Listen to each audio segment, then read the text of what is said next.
Hi everybody, I'm Danny, Tati's friend in Thailand, and this is really exciting for me because I think I figured out how to do this with the webcam here and the microphone here. It's not perfect, but I think it'll work, and so I really thank Tati for inspiring me to figure this out, so I hope I can do more videos just for other things in the future and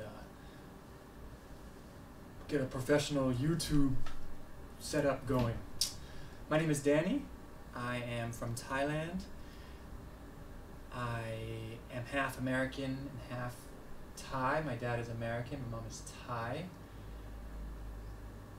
I can speak Thai too.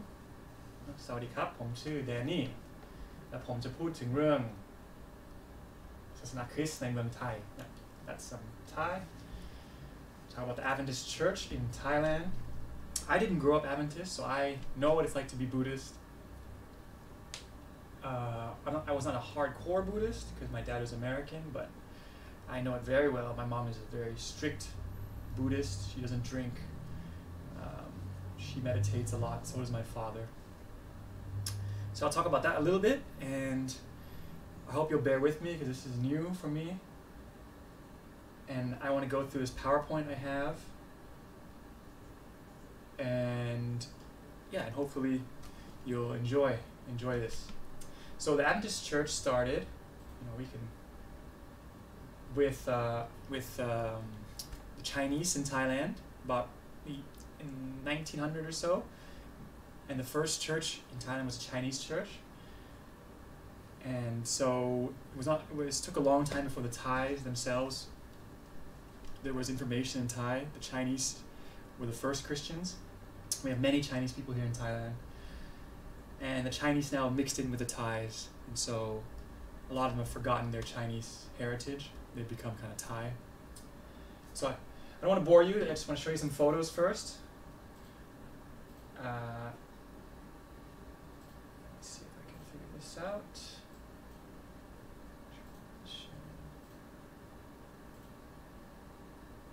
I hope this works.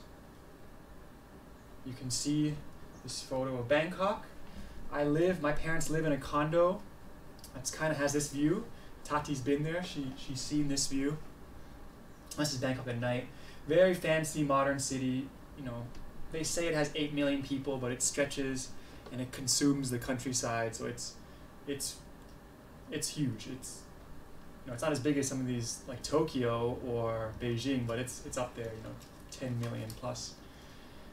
And we have like 500,000 Burmese people live there, lots of Cambodians, Laotians, and basically it's the one big city in Thailand. So if you want to do any sort of job, you have to move to Bangkok. This is Chinatown, and yeah, right now it's Vegetarian Festival for 10 days, so I'm really happy to have that going on. But that's so a lot of the first Christians started off in Chinatown,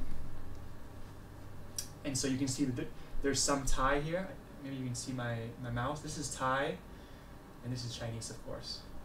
So we have both languages in Chinatown. This is a classic outdoor market. We call it a wet market. And most people will shop at a place like this rather than a supermarket. Lots of food out on the street. This is not vegetarian, but it's, this is how most people eat. A lot of people, we don't really cook. In Bangkok, a lot of people don't cook for themselves because we live in very small apartments, like me. And so I tend to buy food outside, and this pre-made food, and it costs, $1, $2, something like that. Lots of malls in Bangkok. This is the famous tech mall with all the computer stuff. I bought my computer secondhand here, and yeah, people like to spend their time in malls because it's really hot and it's air conditioned. That's my parents somewhere in China. Sorry, I made this PowerPoint a long time ago, so just bear with it. This is my mom here. This is my mom here, and this is her cousin, my aunt, or my second aunt, at the funeral of my mom's brother. So they're all wearing black. This is a statue of a monk. The monks always wear orange, and you see the Buddha images. Thai people worship images a lot. And a funeral is 5 days long. Lots of chanting. And at the end we do cremation. This is my private school I went to, a very fancy one. Don't need to talk about that too much. Classic spirit house. Almost everybody has a little house next to their big house, and they say that the spirits live here, and they'll give food, fruits, or soda to the spirits every day for good luck. And it's mostly tends to be sort of fear-based. But if they don't do it, bad luck will happen, bad things will happen. Thai people, almost all Thai people believe in ghosts and spirits. Yeah, everybody. So it's not like Americans or Europeans who don't believe in ghosts. Thai people are very superstitious. They all believe in ghosts, and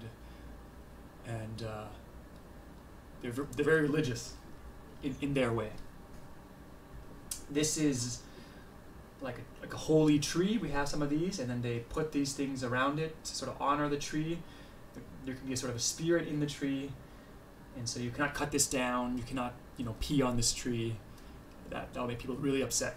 So Tati's seen this all around Bangkok. So even in the big city, we'll see trees like this. This is an example of the offerings for the spirits. The classic is the red Fanta. I think to be given to the children's spirits. The food. Sometimes people will eat this after they have offered it. Other times they'll just throw it away, or birds will come and eat it.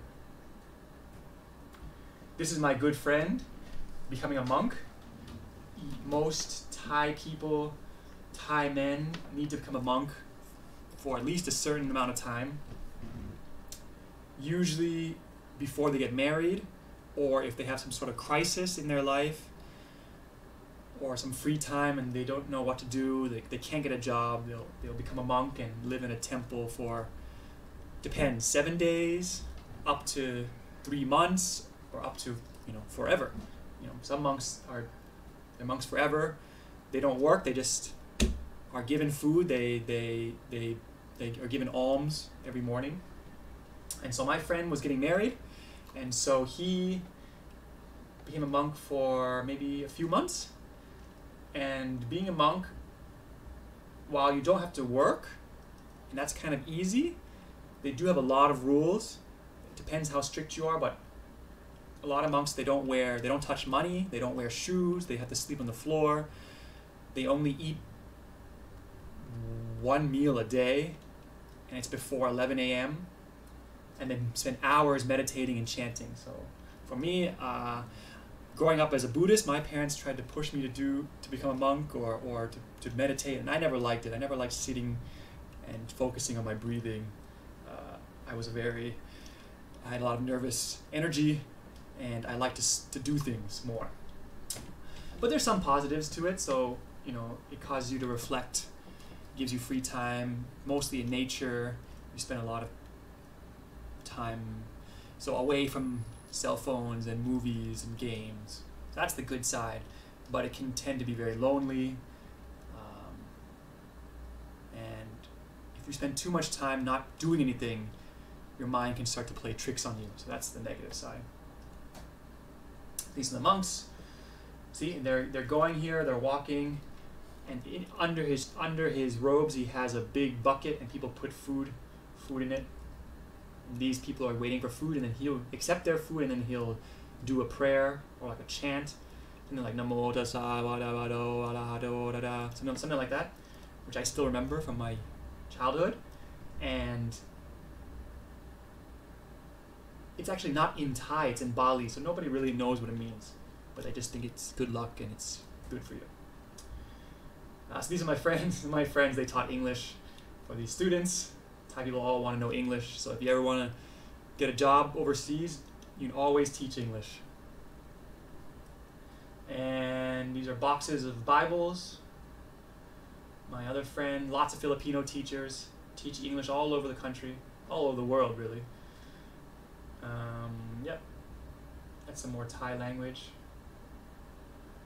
My friend again. So I actually shared this talk at his church just to show his church what he was doing when he was not there. He was in Thailand, in Tennessee. Oh yeah, where you guys are. More photos. I had to show you the photos of the insects. Fried insects. People like to eat this. Crickets, but grasshoppers, giant water bugs. Those are really gross. I don't eat this. I've tried these ones, the sort of the worms, the sort of maggots. People say it's like French fries. I think it's pretty gross. Silkworms and crickets. Yeah, so that's my presentation. Regarding the work here, we have very few Adventists. It's very difficult. There's not that much information in Thai. So, for example, even Desire of Ages is still not translated into Thai. So a lot of work needs to be done. Most of the pastors don't know English, and so their education, like most of the materials are in English, so there's not much Christian material in English. So let me see if I... And so and so I think the pastors need to be better trained. People are confused. There's just so much I could say and so much work that needs to be done. But basically, what I see is that in Thailand, Buddhists are open to the idea of God. They're not like Westerners or Europeans. Like if you ask a Buddhist or a Thai person, "Can I pray for you?" They'll usually almost always say yes. They're open to the idea of God. They believe in many gods. I know people that have, I taught students and they'll say like, teacher, or I also believe in Jesus and I put a statue of Jesus with my other statues. And so if you say that God only wants you to worship him and not others, it can kind of come across bad, or it come across as prejudiced.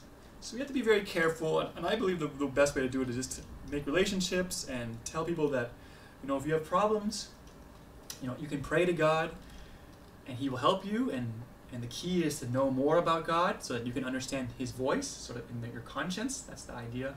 Your moral conscience is the voice of Jesus, and that if you listen to him, he will help you.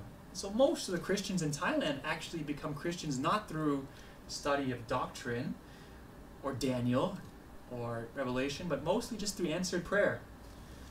So they have strong faith but little knowledge, and so that's what I'm trying to work on now, trying to teach things and trying to make things really simple in a clear way, trying to make God seem fair and loving, and